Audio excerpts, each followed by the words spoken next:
private workforce. Thank you. Good afternoon. I'm Chris MacDonald. I'm here as the Policy Chair for Innovation and Enterprise for the Federation of Small Businesses. The Federation operates slightly differently to CBI in that people in my position are all lay members, so I have a day job which is running a business as well. The business I run is an innovation development company based in Redcar in North East England, has a turnover of £7 million a year, and we develop new technology largely for the metal sector. Thank you for coming to us from Redcar. And on hybrid. Thank you very much. I'm Kitty Usher, Chief Economist at the Institute of Directors. So we represent the mid-market of British business, typically SMEs. We have around 20,000 members across the whole of the UK. Thank you very much for allowing me to give evidence virtually. Thank you. First, if we can start off, just to ask for your opinion on how effective do you think R&D relief is in encouraging investment in R&D? Who would like to start with that? Well, I think it is helpful to start with why R&D spending is important in the first place. Business R&D and innovation is essential to driving long-term sustainable growth, and we know that the businesses that invest in R&D consistently show more productivity. It's around 13% more than businesses which don't. It's also essential to hitting targets like net zero and ensuring food and energy security into the future, so facing those future-proofing challenges. And R&D tax credits form one part of that system, so they don't function in isolation. The innovation system also includes a great deal of public R&D funding, and it covers other government levers like support for the skills base in the labour market, through immigration, through childcare, and through things like the apprenticeship levy, and ensuring the regulatory environment enables innovation. Within that, R&D tax credits do play an incredibly important role. They are complementary rather than an alternative to much of that public funding. They provide stability. They've been broadly unchanged, apart from tweaks in rates and some of the changes we're going to talk about today, for roughly 20 years. Unlike grants, for many businesses, they're certain, so they can be factored into decision-making, and they unlock breakthroughs from unexpected places. So rather than government having to have decided that they think something innovative may happen in an area, a business can do something themselves they consider to be innovative. So those unfashionable but essential innovations in things like food production, chemical inventions, and unexpected things like the DeepMind project, which came out of games development, can often be funded through R&D tax credits when they may not qualify for other forms of public support. So overall, we think R&D relief is hugely effective in increasing government and private business investment, and we think that business investment is key to sustainable growth. I could maybe add from a small business perspective as well. In the evidence submitted by the Federation of Small Businesses, we cited an OECD survey that showed that, particularly for small businesses, that you can expect 1.4 return per pound, so £1.40 of private sector investment for every £1 of tax incentive. And I think some of the reasons for that, speaking personally, someone who runs a small business, is there is that level of certainty, but also R&D tax credits are responsive and flexible to business need. There's a big difference between other innovation interventions, such as grants and R&D tax credits, which reward success, which is very consistent with small business culture. Entrepreneurs like incentives that reward success. And also they're responsive and flexible to business need, whereas grant programmes tend to be much more top-driven. And from our viewpoint, I would concur with what colleagues have said. Surveys of members show that they're an important part of the investment ecosystem. They are understood, and for those companies that are at the cutting edge of some kind of advance, they are known and used. It's probably just worth putting on record two other bits of external evidence. The HMRC evaluation report found a correlation between R&D tax credits and the level of research and development that was undertaken both for large and SMEs, and for both the large companies and under the SME scheme. And an OECD evaluation showed that private sector R&D has risen over the last decade in the UK. We may have wished it to rise more, and their suggestion was that that was relevant to the generosity of the tax credit scheme. Thank you. Viscount Chandos. Thank you. Do you think R&D is tax credits are generous enough? There's a continuing review, so if you think there are changes, what do you think those might be? Let me to go first, if that's all right. So there is some evidence that we presented that shows quite clearly that if you increase the rate of the incentive, then you also increase the uptake, particularly for small businesses. But in terms of changes to the scheme, which is sort of the second part of your question, I think it's very important that we have a good look at the definition of the scheme. Because if we sort of sit back and think, what is the purpose of this scheme? It's to stimulate innovation in businesses, which improves productivity and supports growth and jobs. And currently, the definition that's used in the scheme is much more about what I would term new to world or even new to industry type innovation, when actually much of the innovation undertaken by small businesses is new to firm innovation. And that's still innovation, and it's innovation that will improve productivity and growth. And in fact, I reflect back on a speech Andy Haldane gave in 2016 when he came to visit my institute, where he talked about the long tail of innovation in UK businesses, which isn't related to any particular geography, but in any industry, there are high productivity companies and lower productivity companies. And the difference is the lower productivity companies haven't adopted these new to firm innovations. And we're very focused on groundbreaking science, quite rightly, through our UKRI programmes and our university base. But when it comes to supporting innovation in business, the focus has really got to be growth, return on investment for the UK economy. And that's why I think, and the Federation of Small Businesses supports, and we provided evidence as part of our submission, that allowing a greater degree of new to firm innovation to be included in the R&D tax credits would significantly improve the impact of R&D tax credits. And we've also, in the report we've shown how that definition is used in other countries around the world, including Canada as well, but for whatever reason we choose to use a narrower definition in the UK. Sasha? Yes, I mean, at a high level, we were very supportive of the decision made last year by the Treasury to include data and cloud computing and pure mathematics. It's probably worth putting that on record, and I know that's what is coming before the House in this session.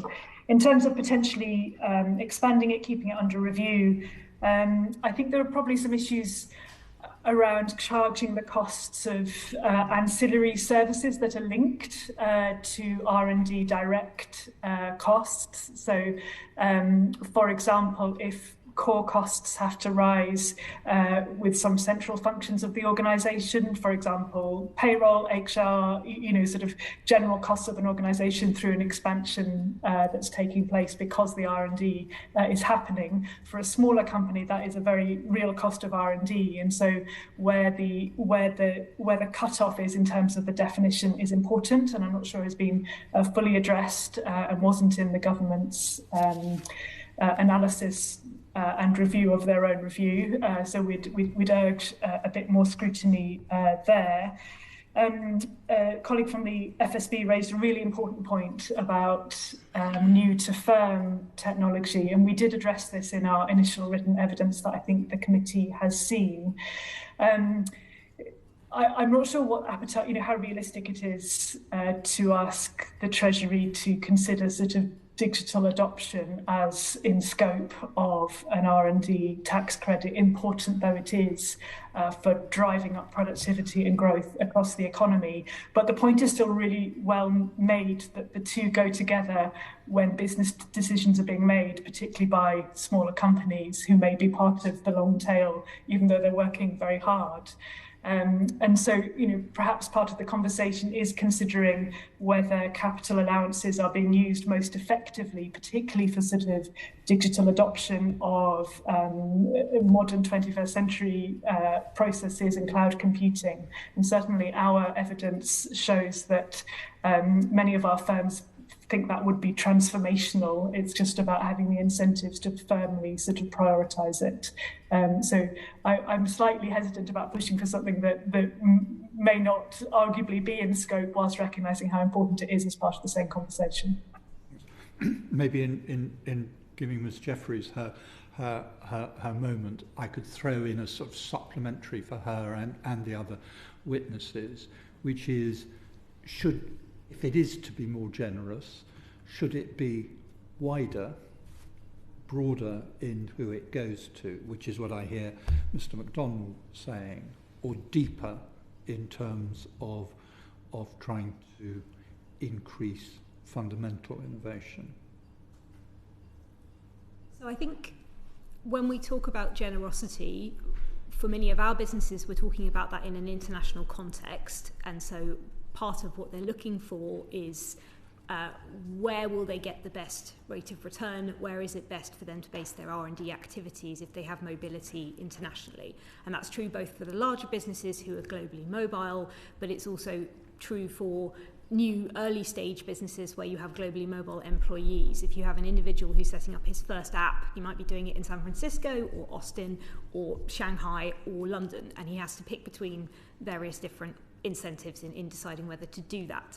So there is an international element to deciding what we mean by generosity. And so when we look at the international the schemes that are available around the world in sort of comparable economies with otherwise comparable regulatory systems, levels of political stability, levels of investment availability, there are a number of things you could do in the R&D tax credit scheme to make the UK stack up and be as generous as those schemes. And a couple of them have already been mentioned. This one around the definition is actually key because a lot of the other countries use the broad OECD definition, which is called the Frascati definition, and it says it includes applications of available knowledge in new ways. So that would cover those new use cases or firms, new to firm cases.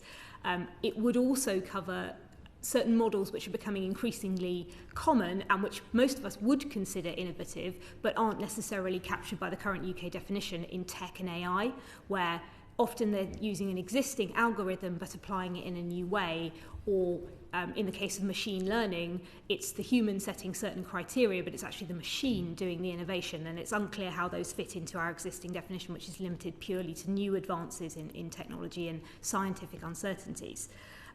So there's a definitional piece, but there are also a number of sort of scope pieces. And when you were talking about breadth versus depth, most of these are about breadth. So it would be covering capital expenditure within R&D. And we do have R&D capital allowances in the UK, but those are mostly beneficial to companies which are making profits and therefore potentially have corporation tax to pay, and so would reduce those using capital allowances. Early stage businesses, those doing a great deal of R&D, tend to either be not at the point where they're making profits because they haven't commercialized anything, that's the nature of the business, or they're in highly cyclical businesses like life sciences where it takes them 10 years to develop a drug before they make any profit of it. So they are unlikely to find capital allowances particularly valuable. And we see when we ask members about it, potentially huge benefit from capital being included, because that actually takes you all the way back to the very first stage of the investment process. Instead of just talking about a specific project and specific drug development, for example, you build the laboratory within the R&D tax credit system, and so you do 10 or 20 projects in the UK. It makes it much easier for the UK to be seen as an R&D hub. So that's one, it's probably the biggest piece, the one that comes up most commonly from our members, is capital being included in the system. A couple of others I will mention are, again, on this international competition piece, green incentives and net zero. We've seen the scope widened in places like Spain and Portugal to cover green incentives and give higher rates of tax credits to things that reduce carbon emissions, for example, and also things that we want to see in the labour market. Now, the UK has various incentives. It has the apprenticeship levy, for example, but in France, they use R&D tax credits. You get a higher rate of tax credits if you hire somebody who's just finished their PhD and doesn't have personal experience in a workplace yet, to encourage people to hire those new scientists and create the pipeline that they will need going forward. So there are ways that you can use the credits that other countries are using that we could look at that could be hugely beneficial to UK innovation more generally. I'm not sure there are many suggestions on how to deepen what we're doing. I think it is mostly covered by that definitional point. Could you not have a higher rate for research as opposed to development, accepting those are difficult? That's a difficult distinction to draw, but in the depth versus breadth? I suspect that a lot of our members concerned about that would be the additional complexity it adds to the system, and they have concerns about complexity of some of the changes that are being proposed at the moment anyway, and some of the changes that have come in recently to the system.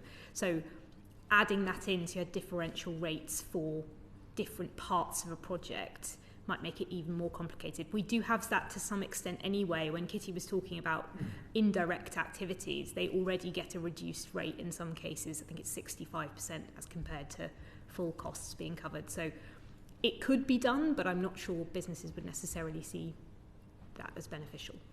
If I could add to that, maybe on this breadth versus depth question, I think it's important to think about the whole end-to-end innovation process and what is a good intervention at each stage.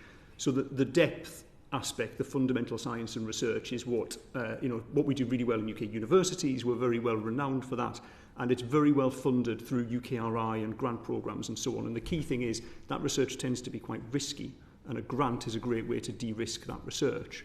When we get to the other end, when we're trying to make an innovation work in business, which is what I spend a lot of my time doing and have done successfully, implementation is the hardest part there. And I think we underestimate in the UK the difficulty of implementation.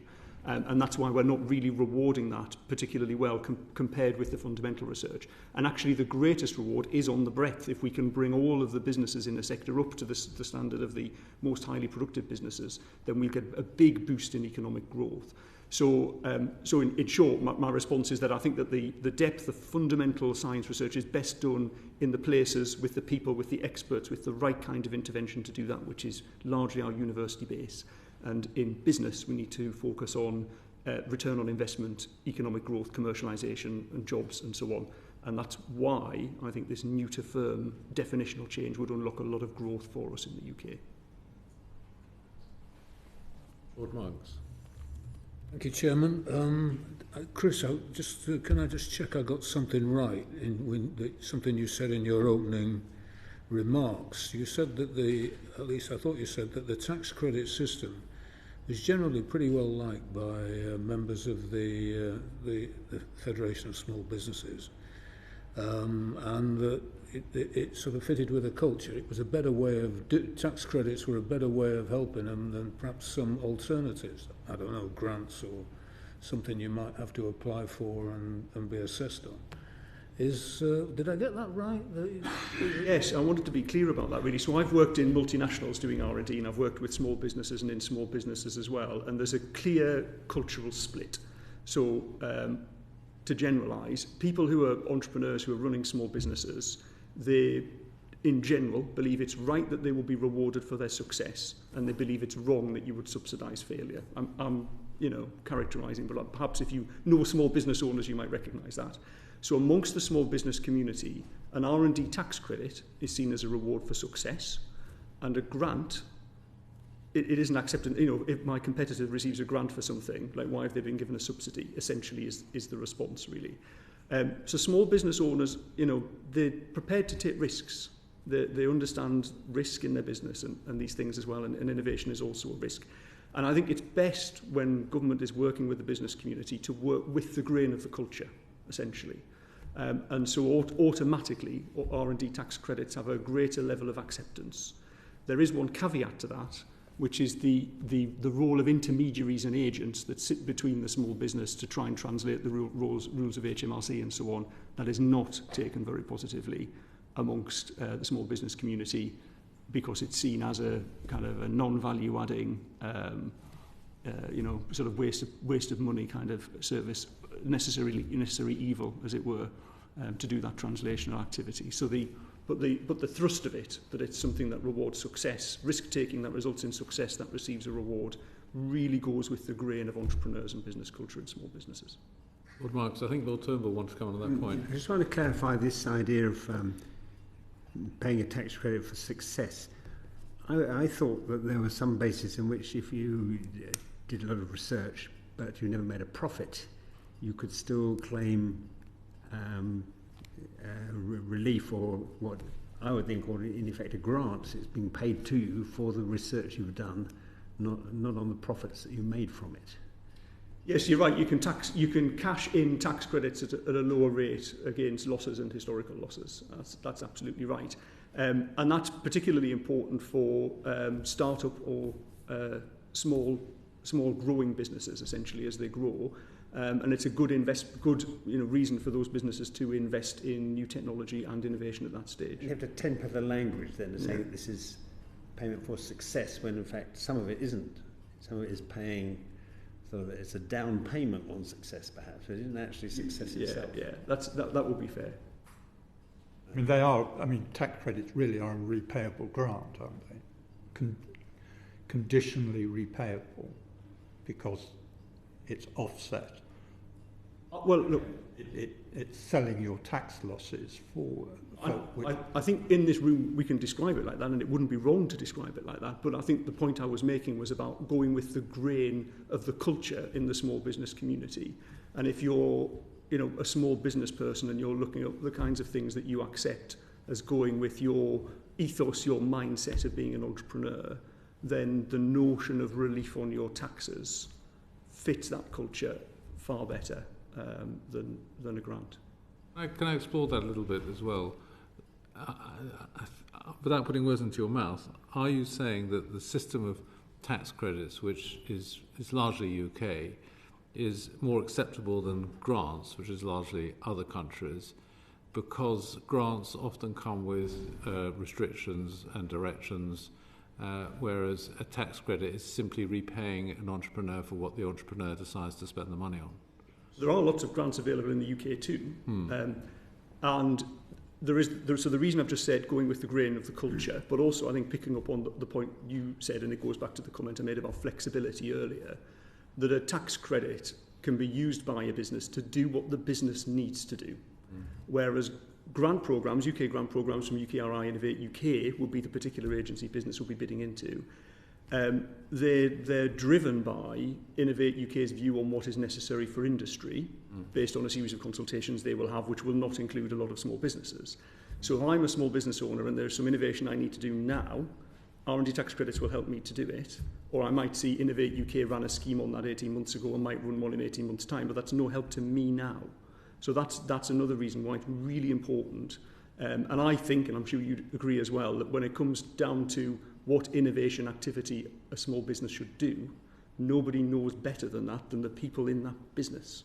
They know far better than anyone else what their customers and their market needs and how to improve their own productivity.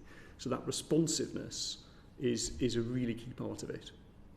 I'm sorry I've interrupted, Lord Mark. Okay, we've heard evidence from the world of accountancy and agents that there's a lot of concern about the complications in accessing the tax credits. And we know, for example, the FSB, that there's 40% of firms that were surveyed did not take part in the exercise. And yet, I mean, you're an enthusiast, I guess, for it, and you'll be spreading the message. But why do you think that people are concerned about complications? And have you got any ideas about how the whole thing might be simplified, particularly perhaps to Chris, but also to our other witnesses today? So there are a number of concerns. Perhaps I'll just maybe trot round a couple of them. So from a small business perspective, the relationship, HMRC is quite an intimidating organisation, and you really don't want to get on the wrong side of HMRC. So there are a group of small businesses that when they hear, and possibly the first time they hear from it is from their accountant or from a cold call from an agent or whatever, that there's this marvellous scheme that will help them to get a reduction in their tax, they can be very wary about engaging with it for fear of ending up on the wrong side of a discussion with HMRC. So we believe amongst our members are a significant number of members who essentially believe it's too good to be true, or it could lead to me having a problem with HMRC. So there's that group of members. There are another group of members, as I alluded to earlier, who feel like if this scheme is so complex, the only way I can engage with it is through some third-party agency, then I don't really want to be involved with it at all. And again, there's an element of suspicion there, not about HMRC, but about the agents. And we know, and I think it was in the data we presented, that the agents are currently taking about 16% overall of the take. from R&D tax credits, and I would hope that HMRC would see that as a problem, because that money should be applied back into the UK economy to generate productivity in firms who are actually doing innovation, and instead it's spawned this industry of intermediaries. And I know HMRC are concerned about the legitimacy of some claims as well as a consequence of that. So there is a problem, but small businesses can't carry all of the expertise themselves, and I think that there are a couple of things that HMRC could do to help. So I think one would be this definitional issue of new to firm innovation that would take out this problem of the word development, which is causing a lot of angst about, is something a development or is it not a development? It's new to the firm, so therefore it's in. And the other thing I think HMRC could do is just engage differently around this. So this is, when we've seen some good examples of where this is applied in other countries, where there is an innovation, an intellectual capability around innovation located within the tax body that understands innovation, how innovation works in business, and is able to engage in that way.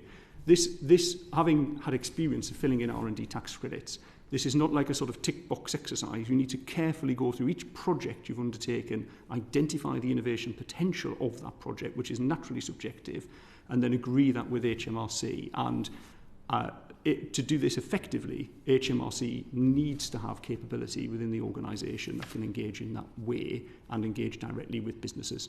And I think some suggestions, I read the submission from CBI, and I think there were some suggestions in the submission from CBI about HMRC could do that, with which I fully concur. Well, I would certainly agree with everything that Chris has just said, and I think on simplification, our larger businesses tend to have a good relationship with HMRC. They tend to have a personal compliance manager who they engage with, and they have that kind of early engagement and a good relationship. It's the smaller businesses and the people who advise them who find themselves in this position where they're unsure what the applications are going to be. That relationship's been complicated even more over the last few years by the removal of several of the R&D specialist support offices within HMRC about 8-9 years ago. Some of those were dissolved, and also some much more short-term issues that have come up around simply failure to pay. We were getting a regular update from HMRC telling us that they had delayed yet again paying SME R&D claims. We've been getting those for the last year or so. For a lot of the businesses who consider this a sort of form of funding, and they build an expectation in that they will get this money because they've got it previously on similar projects, that was an unexpected change. But there's also just this more general point about how HMRC engages with businesses, and the advance notification that's been added into the suggestions that came this year is not something we think really adds to HMRC's understanding of what the projects are. It doesn't help the businesses to understand whether their projects are likely to qualify for R&D relief, so we're not sure what it's doing to improve the quality of the system. Originally it was proposed that it should be advance notification before the project even begins, which a lot of businesses simply said wasn't possible because they wouldn't know exactly what the innovative part was until they'd created the sort of project plan. So it's better for it to happen 6 months after the end of a tax year than it is for it to happen before the project starts. But I'm still not sure it adds very much to HMRC's understanding of what businesses are doing. What would be more helpful, and again, there are lots of international comparators for this happening, is an advanced assurance system. And HMRC technically has one of these for small businesses, but it only allows you to use it once. So if you do multiple projects as a small business and you've used advanced assurance once, you're then not allowed to use it again. And we don't really understand why that's the case, if they really want more engagement with taxpayers to understand their projects, whether they fit within the rules. And also there was a pilot to do this for large companies, which was run in 2019 into 2020. HMRC was supposed to produce a report, and we understand why in 2020 this was not their highest priority, but they were supposed to produce a report on that pilot and sort of say whether it was helpful, whether businesses found it useful, whether they got more information about innovation in the large credit system, and they didn't produce that report as far as we're aware. So there is this option out there to have a much better engagement level, and HMRC have tried it, but they've designed it in such a way that it doesn't really work for the businesses who want to use it, and we think they could do more in that space. Okay. Kitty, have you anything? Yes, thank you. Thank you very much. I think there's a very general high-level point of principle here, which is that if you're running a small business, you shouldn't have to engage an intermediary in order to deal with the government. And there's a number of different bits of the relationship that business has with government where intermediaries are extremely common. This is one of them, with apologies to those of our members who actually are intermediaries in the R&D tax credit space. Another one, just sort of for context, is in dealing with local authorities and the Valuation Office Agency around business rates administration, and there's clearly an issue there as well. And the reason why that's a problem, if you just kind of go straight back to first principles, and this is how I like to think of it, the purpose of using taxpayers' money to encourage scientific advances is because it's trying to encourage more of that research and development to take place, and we think there's a public interest in doing so. So therefore, taxpayers' money, it's sort of valid to use taxpayers' money to incentivize it. And so it should be having an impact at the point of decision. So you should be sitting around a boardroom thinking, is this too risky to do or not? Is the reward justifying the risk? I'm not sure. And then, the finance director says, well, perhaps we can, tilt the balance of that because of the government's R&D tax credit. Now, I'm simplifying, but it should be before the event, not after the event. And what we're hearing from our members at the moment, just as colleagues have just said, is that, well, actually, we're not sure if we're eligible, or, we're a bit sort of daunted by the risk of making a false claim, or we're going to have to ask for help to see if we're going to be eligible. And, it's something that will apply after the event rather than at the point of decision. So it is absolutely essential, I would say, that at the point of trying to decide what your medium-term R&D budget and planning actually is, that you know whether you're eligible or not. And so there has to be that assurance process, and lots and lots of very simple sort of things that can be fixed through market research with eligible companies as well, such as worked examples, better language, easier to fill out processes, so you completely understand as much as is possible to do whether your proposed spend is going to be eligible or not right at the get-go. Just how can HMRC give that assurance that you're looking for, that you are actually eligible if you can put a claim together? How can they do that? Well, I would suggest that they need to invest in that service and to do it, whether it's case by case for more complex situations, but certainly work extremely hard at their user experience portal or whatever information services that they will be developing going forwards. It has to feel straightforward to exactly the type of companies who are engaging in this, and so it's no different to any other communication challenge. This is about worked examples, it's about guidance, it's about language, it's about the translation of how government sees this and how economists see it through to the language that people are using around the boardroom day to day. And the point was just well made about the use of the word development that can be very, very different in a pure science technological advanced way, as opposed to the idea of investing in something that's new to the business, regardless of which of those is in scope. That's a separate debate. People have to know what it is that they're talking about. The definition has to be clear in everyday business language as to what's in scope and what isn't. If that means it's not in scope, that's fine, but that needs to be known at the outset. I think I would agree with that, and if I can just add, I think it is a two-stage process. We're talking about guidance and worked examples. When you look at the Bayes guidance, some of those examples are seriously out of date. We're talking about DVD players, not about modern tech and innovation. And that's at Bayes and in HMRC. And that's the kind of thing that everyone can access before they engage with HMRC on an individual business level. They can just look at it on the internet, but it's often not comprehensible or it's not up to date. And then the second part of that process is an actual advanced assurance process where they apply to HMRC to say, we think this project ticks the boxes, does it? And they can get that assurance in advance before they start. Okay, Lord Palmer had a quick interjection. I just wanted to clarify something, if I may. Most companies, when they deal with HMRC, are dealing with a district office. Could you just explain how the relationship between the district office and these people with expertise, is there a easy link between the two? I mean, most companies will just deal with their district office. Is this expertise in the district office, or is it further afield? I have to say I'm not an expert on the structure of HMRC, but I will say that there is an existing service within HMRC to do advance assurance for small businesses, and I suspect that if you asked for this to your district office, they would refer you to that, but you can also find their contact details on the internet.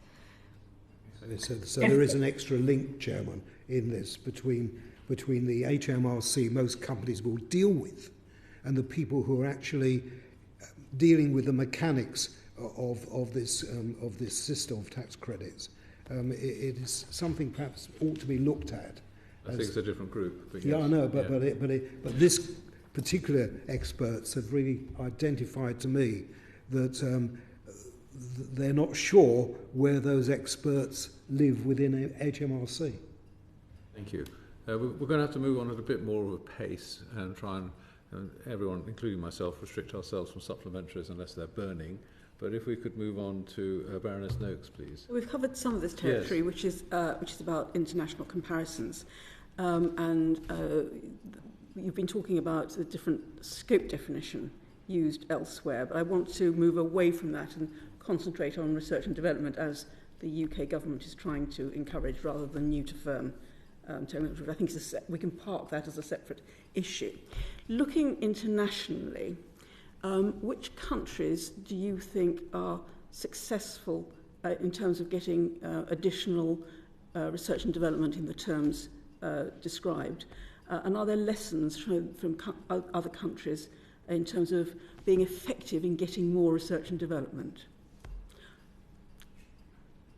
So I think the OECD keeps quite good statistics on R&D development around the world, and we know that a number of the G20 economies do better than us in terms of the percentage of their GDP that's spent on R&D. So, for example, South Korea, it's just under 5%. Both France and Germany, I believe it's over 3% in the latest statistics they've published. Those economies have some of the additional scope we've talked about. So France would include capital expenditure. South Korea has a regulatory system that is, heavily geared towards supporting innovation. But when we talk to businesses, they talk about the entire innovation space. So they'll talk about public funding, and they'll talk about R&D tax credits and other incentives that would support them in finding the highly skilled labour force they need to do that kind of innovation, and not just R&D tax credits. So the lessons would be outside the tax system, I think, is what you're saying. I think some businesses would tell you that the UK R&D tax system covers a gap that in other countries would be covered by public funding, certainly. Sasha, did you have anything to add to that? I don't think I do, because I always go to the OECD for international comparisons. So sounds like you already are aware of that source of information. And the OECD is using the OECD's own definition, is it? The broader definition.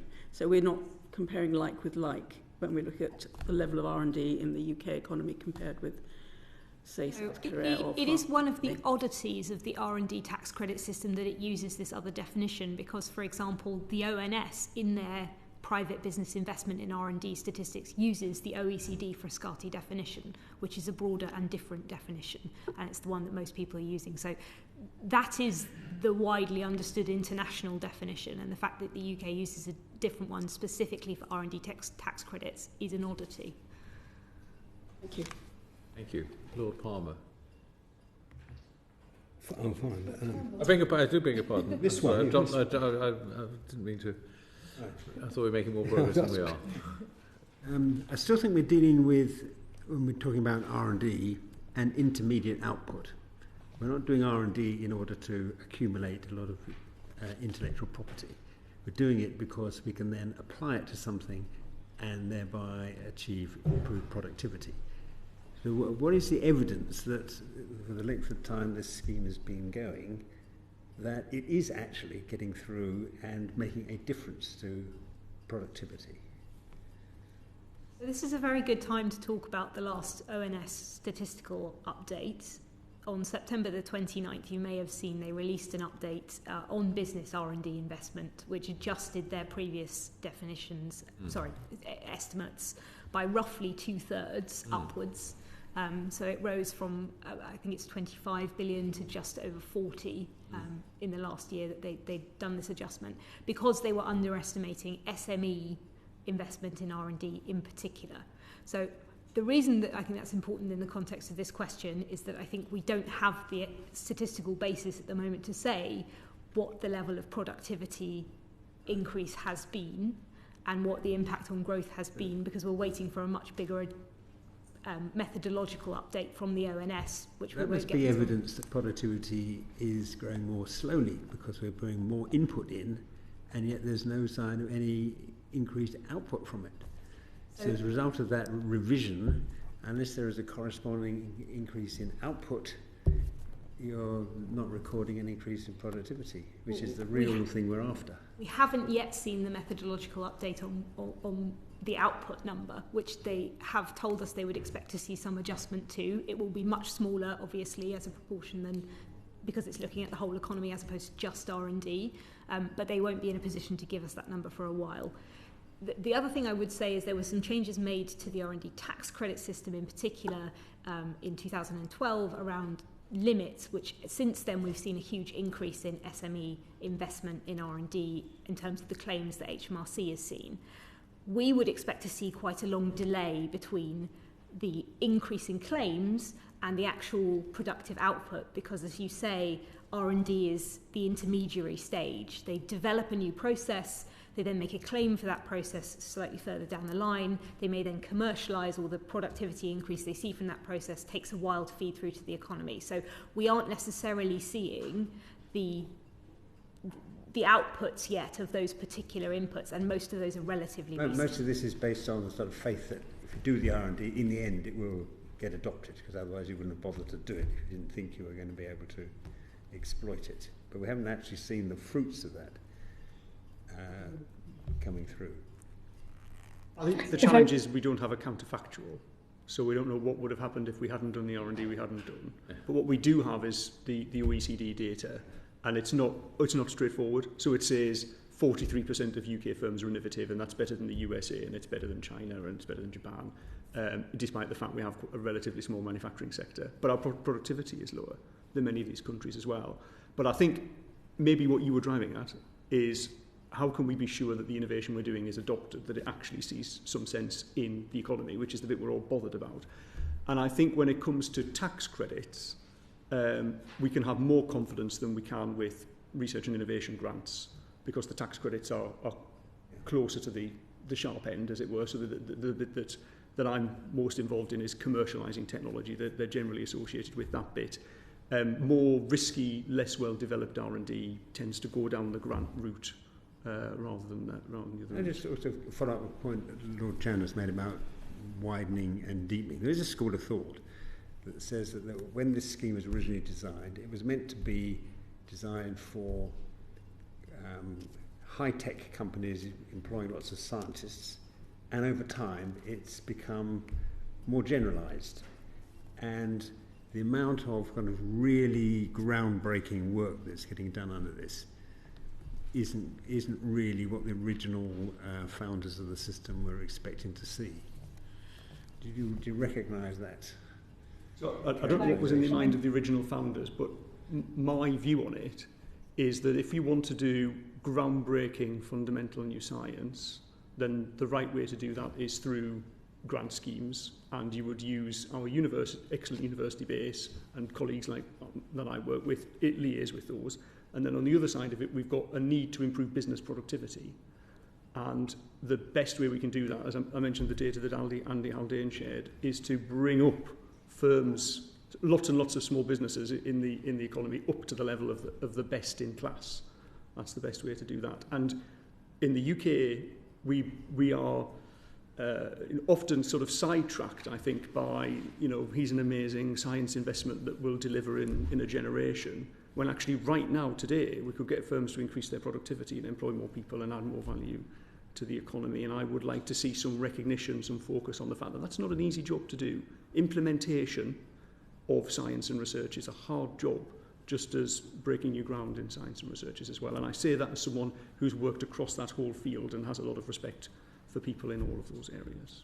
I think we also talked about complementary routes earlier, but the many incremental advances that you might see in, say, food and drinks manufacturing or construction or agriculture, from businesses being able to decide what is the most effective productivity booster for them through R&D tax credits, probably weigh about as much in certain ways as the big scientific advances. So you do want to do the fission project, but you also want all of agriculture to be using less carbon every single time it produces a meal, and less water to hit your net zero targets. And you're much more likely to achieve that if you have a system that rewards the incremental benefit as well as the big science project.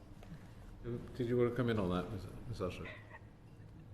Yes, thank you very much. So I'm not sure I completely agree with Chris that the only contribution that the private sector has to make to productivity is adoption of other people's advances. I think the whole point of the R&D tax credit is a recognition that there are advances to be made within the private sector, and they're often very, very good commercial incentives to do so, but sometimes they need sharpening, which is the point of the R&D tax credit. To come back to the prior question around why hasn't this shown up in productivity, there's obviously a whole load of other things that affect productivity. I mean, skills is a good example, a strong competition policy is a very good example, levels of all different types of investment are a very good example. And, each of these is then affected in turn by a whole load of other variables. At the moment, confidence is very low. Our members are feeling wary about investing in many cases. And so, without wanting to be kind of too nerdy, I think you can only really answer the question with the sort of specified econometric models. You may need to go to some other macroeconomists to answer that one clearly. Thank you. In which case, we can now move to Lord Palmer. Thank you. Mr. MacDonald has spoken very much about the agents, and I think you said 16.5% of the monies, the relief is going to the agents. Are there much examples of agents promising clients R&D relief, which doesn't turn out to be due at all? And are there many of your compatriots in the small and medium-sized enterprises caught up in invalid claims, and is there a cost to that? I suppose there's a lot of time cost, but is there a monetary cost as well in these invalid claims? So we've supplied evidence of small businesses using agents or being put off using the R&D tax credit scheme because they're concerned about working with agents, but I don't have any evidence in front of me of the nature that you're referring to. It may be more of an IOD question than a CBI question. Do you have any feedback on that? I don't have sort of data in terms of the proportion of our members who are frustrated that they've wasted time on claims that they were led to believe might be valid and are now invalid. And I noticed that, some of this is anecdotal, but there has been talk of sort of no-win, no-fee arrangements, which might suggest that the incentives are quite well aligned. But I think my main point, notwithstanding, the fact that a successful claim would be welcome to many of our members, our main point is that you shouldn't have to use an agent, as I said previously, and a well-designed system will work at the point of decision rather than after the event. Okay, thank you. Nothing else, thank you. So, can I ask, what's your view of the proposed requirement in the draft legislation of companies to give advance notice of their intention to claim R&D? Do you think that this will be effective in deterring fraudulent and abusive claims, or not? I think I don't want to repeat what I've already said, but I do think that given that it is a tick box exercise in a literal sense, as we understand it, that 6 months after the end of a year in which you've done the project, you state that you have done the project, and then 3 months later you submit your corporation tax return. It's highly unlikely to make any difference to HMRC's understanding of what the projects are, or the business's understanding of whether their claim is valid or not. So we don't understand its purpose in the form that it's been introduced. Okay, thank you. I would agree that it's difficult to understand what the purpose is. I also notice as well that the requirement won't exist for companies that have made 3 successive claims. So actually it presents a barrier to entry for firms that have not engaged with the scheme previously.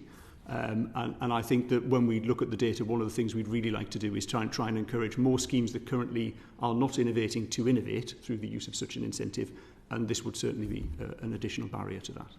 Thank you. And just to add, I don't see what point it serves if it's after the event of having undertaken the project. Thank you. Wakant Chandos.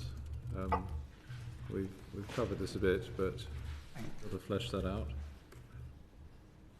Yes, in terms of further modernisation to both the process and the definitions, do you think there's more that can be done that we haven't already discussed? I would look at, as I said, capital green allowances and potentially ways that other countries are pulling ahead in terms of their labour market support. One point that I haven't mentioned, which is not so much a modernisation but rather a sort of technical issue with the large credit scheme, is that when the corporation tax rate goes up next April, it loses a chunk of its value because it's paid on a post-tax basis, and that is true whether you're loss-making or profit-making. There's a slightly odd thing that you just deduct the tax rate from it, regardless of whether you're paying any tax that year. And there doesn't seem to be a correction for that in the system, but we think that would be beneficial. Tom?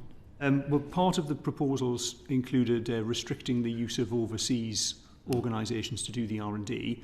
Some research that we undertook a few years ago showed that for small businesses, certainly, they tend to seek their R&D support within a sort of 50-mile radius of their business. So such a restriction I wouldn't expect would have a major impact on small businesses' ability to innovate. But one thing I will say is that the most important thing about the innovation is that it happens and that it's applied in the UK. And if that means that a business needs to find that innovation support from somewhere else to do that, then what we would really want to happen is the innovation to happen and then it's applied. And I can give you an example from my own business. So I run an innovation company, and for every pound that's spent with us, we generate £1 of GDP. But when the research that we do is applied in UK industry, the average return on investment from the research we do is 8 to 1. So it's far better for me and my colleagues to be working for UK companies than overseas companies. And equally, if we're going to have tax breaks for R&D in the UK, I would be worried maybe less about where the R&D is done and more that the application of the R&D actually happens in the UK, because that's where we get the big benefit. Lord Turnbull wanted to... Supposing you spend £5 million on a piece of kit and it comes from Germany and you get certain credits or allowances on that and reducing your taxable profits. If you spend £5 million on developing intellectual property, in other words, you are buying it, I can't quite see why you should say that's got to be from the UK, whereas when it's a physical piece of capital, you don't make that constraint. I'm rather on the side here of people that don't like this restriction to the UK. It doesn't seem to have any logic to it. So maybe... Go on. Sorry. Yeah, no, go ahead. No, I wasn't sure if the question was directed to me. It's a virtual hazard. I think if you're investing in a piece of kit, it may be covered under capital allowances anyway. I mean, I think the idea that the R&D should take place in the UK, I think, is a reasonable policy priority. I'm sure there'll be some frustrations from firms that have subcontracted in a way that means it happens to go abroad, but I think we feel that the government has a right to say that it wants to be supporting R&D activity within the UK. I think we would take a slightly different view on that, just because there's a question around, and I think this goes to your point, around what the government's view is more generally on the benefits to the UK of R&D that's collaborative and global, because the roadmap that we've seen for R&D and the strategies that have been published in the last few years very much focus on the UK spillover benefits of global collaboration in terms of technological advances, access to data, the speed with which something can be done, but also in terms of the economic benefits in the longer term, and the UK being a global hub for R&D, which means that you not only do specific R&D activities here, but you headquarter your company here and you register your intellectual property here after you've finished the projects, so that the UK benefits from the capitalisation and commercialisation of those after the projects are all done. Those are all benefits to the UK economy as well. So that seems to be the general approach to R&D. To then say that the only benefits from the R&D tax credit system are when there are spillover benefits in the UK seems a bit flawed from our perspective.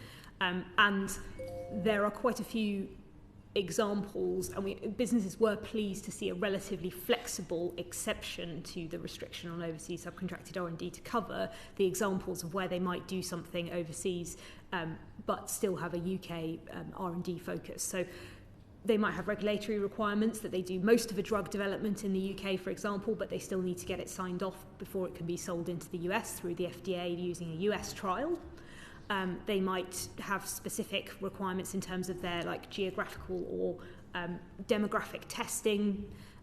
There's various things. One thing that isn't clearly covered in the exception is one that came up. It's a slight oddity around defence and aerospace, in that the UK government actually requires that certain people do overseas R&D for them on military bases outside of the UK, and those people will now no longer qualify for UK R&D tax credits, even though they're doing it for the benefit of the UK economy. We don't necessarily think that you need to change the exception. We just need much better guidance on what they mean by a project being wholly unreasonable to do a project outside of the UK. And as long as we've got that flexible exception and we've got good guidance, most of the businesses don't necessarily think that they would restrict what they do here or change their behaviour as a result.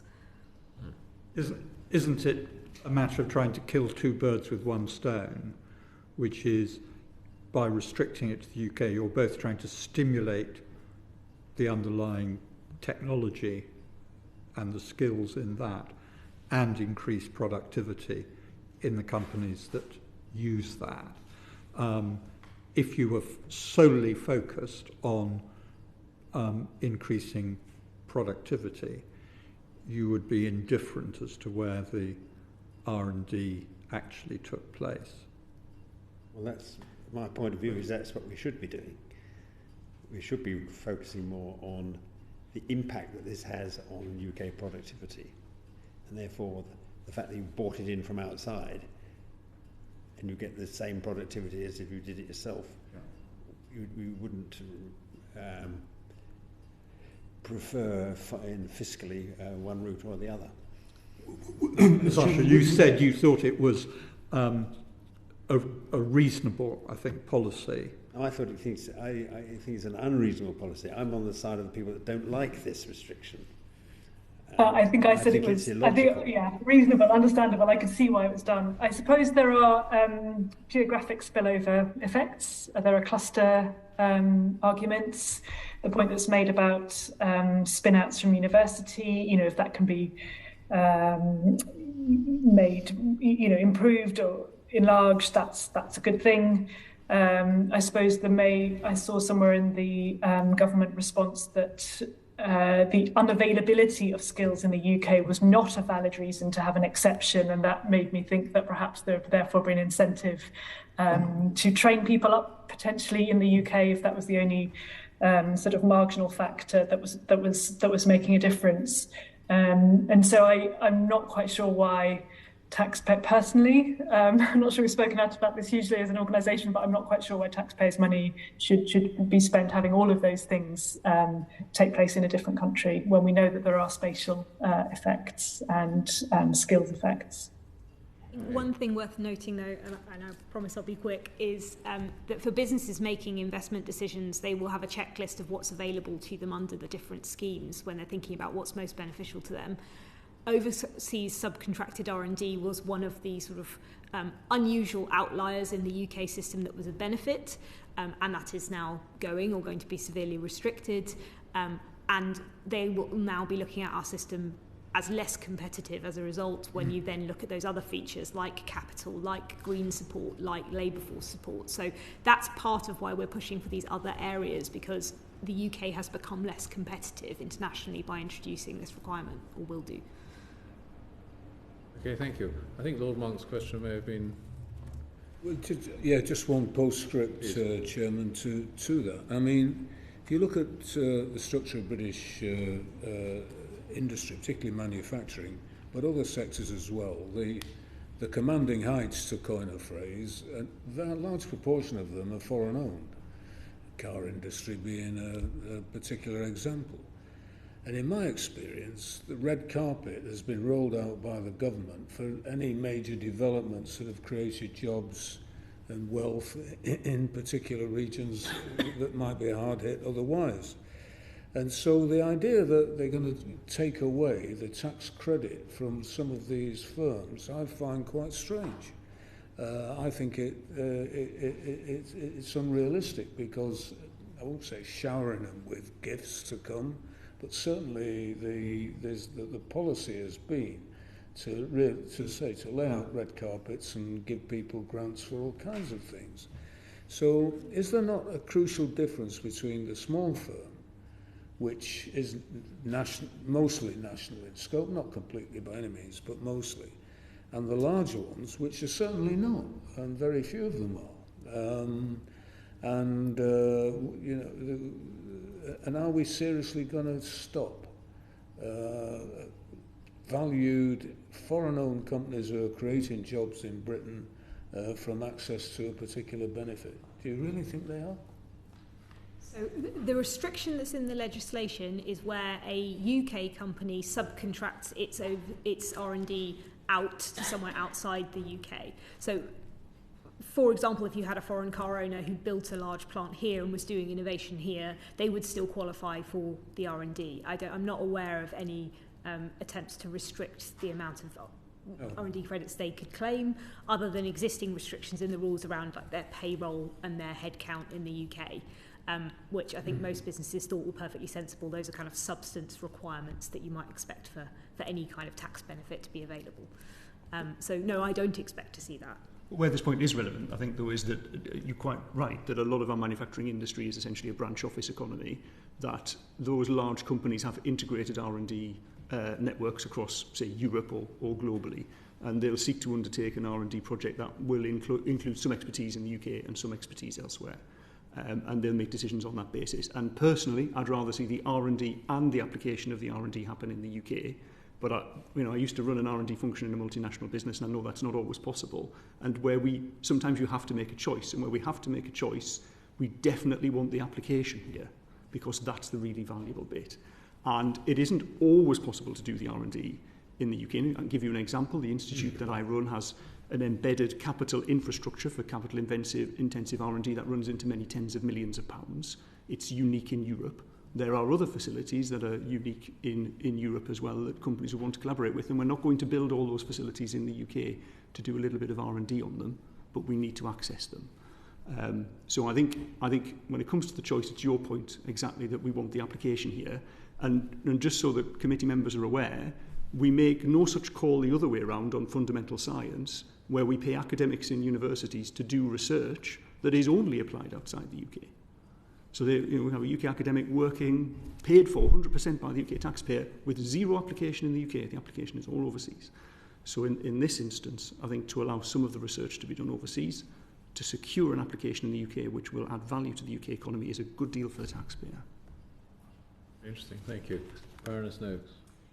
I'm going to start with smaller companies, so basically with you, Mr. MacDonald, and whether or not smaller companies are, in your experience, aware of the availability of R&D tax release, and whether HMRC does enough to make smaller companies aware of it?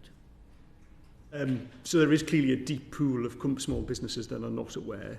Some of the data that we showed was that a number of the applications, or the majority of applications for R&D tax credits are repeat applications, and I think the number of new applications in a year is between 20 to 30%. So a big benefit could be obtained by expanding that pool. So there is a big issue of awareness there that needs to be addressed, and some of the measures that I mentioned were in the CBI intervention around linking up the HMRC team with innovation experts in BAYS as well, where there is a lot of innovation capability, and getting out to talk to businesses and forming, going through the regular business networks that exist, whether it's FSB, Chamber of Commerce, the combined authorities and so on, and using those channels to engage with businesses and increase awareness will be positive activity. So, do you believe that it's just R&D being carried on and not claiming the tax credits, or that the lack of knowledge of the tax credits is resulting in less R&D? So if R&D is happening and companies aren't claiming tax credits because they're not aware of it or they don't need it, then from an economic perspective, I don't think we'd be too concerned. But the important bit about the tax credits is to incentivise that extra bit of R&D that wouldn't happen otherwise. And we're definitely missing out on that, as we can see by this long tail of productivity decline. And that's the bit that we want to grasp hold of, essentially. So bringing more businesses into the R&D tax credit scheme is getting more businesses that were less innovative to be more innovative. And more broadly, there are two separate schemes. There's the SME scheme and the other scheme.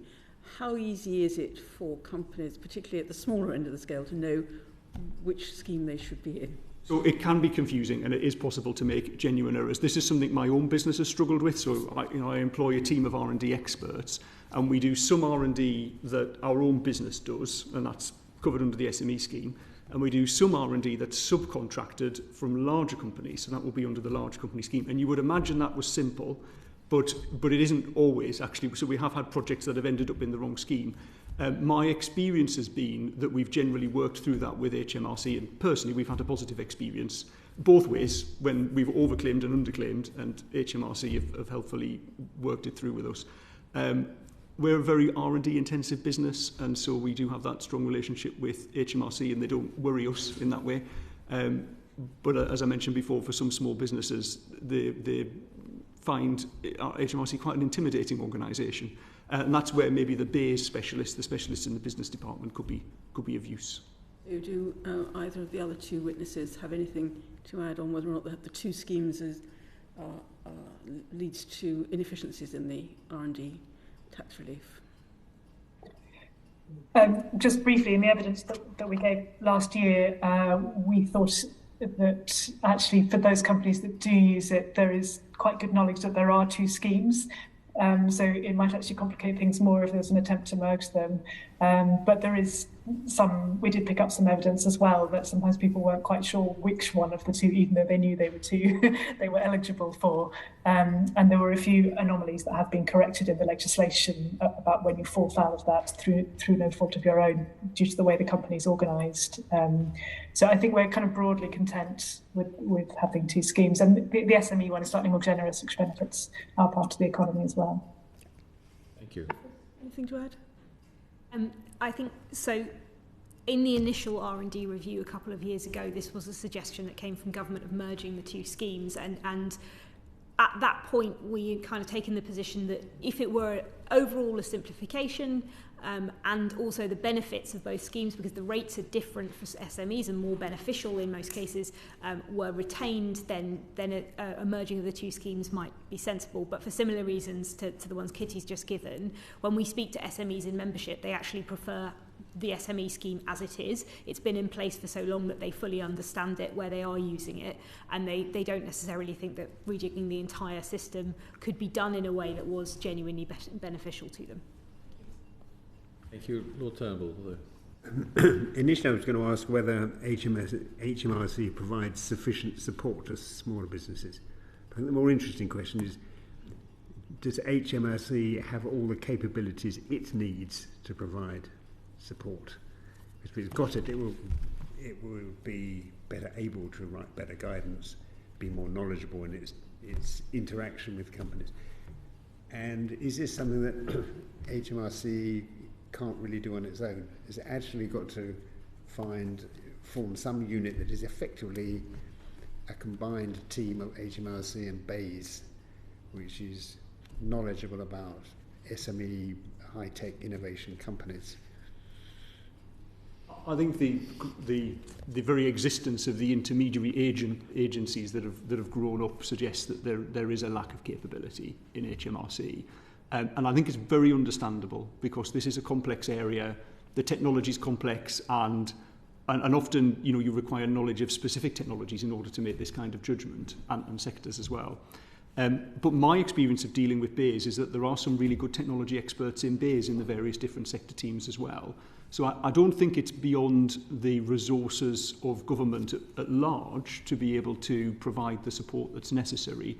But it maybe requires a shift in thinking, in that the thinking of it less as a tax collecting issue and more of an economic growth incentive, and looking at it that way. I do realise cross-department working is difficult in government.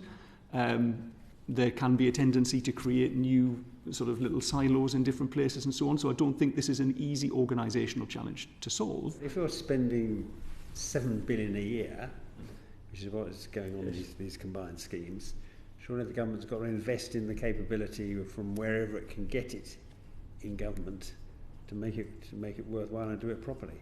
I think it's solvable, absolutely, yes. I'm saying it's not easy, but I'm sure it's solvable, and that would be a very good outcome. I think the inconsistencies that members tell us about in the way they get treated by different case managers and the different interpretations of what subcontracted means, for example, or qualifying indirect activities, tells you there is a disconnect inside HMRC in terms of the training that they're able to provide to their own staff, and the clarity internally on how the scheme works, and that then feeds through to the businesses in terms of what guidance they can provide. And so yes, we do think that it would be good if HMRC could had a greater resource to look at its own work. You're right back to Lord Palmer's point about should this be dealt with through different offices distributed through the country, or centralised so you've got one source of really good expertise. Well, there previously had been R&D specialist teams within HMRC, and businesses in our membership thought they worked really well. The reasons for why they were disbanded, I suspect, had more to do with funding and government availability to continue than anything else. But where they were available, businesses thought they were a useful resource, and they got very good and consistent guidance from them. Yeah, I think a good outcome in the future would be that businesses felt able to go to HMRC for advice rather than to an intermediary. And then a lot of the issues that HMRC is worrying about would go away if they're focused completely on the company user experience, customer experience here. That takes us neatly to Lord Palmer. You've all spoken about lack of capability. I'm a bit confused of whether lack of capability is in HMRC or in the businesses themselves, and probably a bit of both. So, I mean, it's really how one improves the capability both at HMRC and at the sharp end of the businesses. So my question really is, and more so to Mr. MacDonald, on the small business section, how can HMRC be more user-friendly? How can they be seen as someone that's helping innovation rather than being a tax collector? I took as a auto-declared as a chartered accountant that we would regard HMRC as a tax collector rather than an innovator, and that's probably how many small businesses relate to it. It is. That's exactly how, as you would know, it's exactly how small businesses relate to it. And I think the case that I've been trying to make actually is that if HMRC has an important role here in stimulating economic growth, and the success of this policy is about stimulating economic growth, and that's a different kind of conversation to have. It's more a sort of working together to maximise your innovation potential conversation than trying to reduce the amount of tax break that you get as an organisation. If HMRC were capable of having conversations like that, that would be fantastic. I appreciate that's quite counter-cultural to how HMRC work, which is why I say maybe BEIS might have a role to help with there. But I think you also make a good point that there is an issue with innovation capability within businesses, and it's not HMRC's job to solve that. That's what my organisation and various other organisations work on as well. But to really solve this productivity problem, it isn't just a question of applying tax credits. We need a business culture in the UK that is all about innovation and growth. There have been some other government initiatives that have been very supportive in that sense. I think we mentioned them in our evidence. I think possibly you do from the CBI as well. And I think we can look to those sorts of initiatives to promulgate a more innovative culture in UK small businesses. If you had the chance to advise HMRC on making the scheme less complex to some of your compatriots, is there one thing you would suggest? Yes, allow new to firm innovation. This question of what is a development is highly confusing for people like me who are innovation specialists. So I would say, in fact, I'd say do that. Don't add any more new and complex rules, and engage in a collaborative way with businesses. They'd be my top 3 things. Infirm. New to firm innovation. New to firm. A focus on that will increase productivity and growth in the UK economy. And I think that is a very good outcome would be a very good outcome from this policy. For me, that is a major outcome from these discussions. Well, can I thank, unless anyone wants to pick up further on those points just made, can I thank the witnesses very much indeed for extremely helpful session. Can I thank all 3 of them? Hope you'll forgive me for particularly thanking Mr. MacDonald if he's come down from Redcast specially. So very much appreciate that. But to everyone, thank you.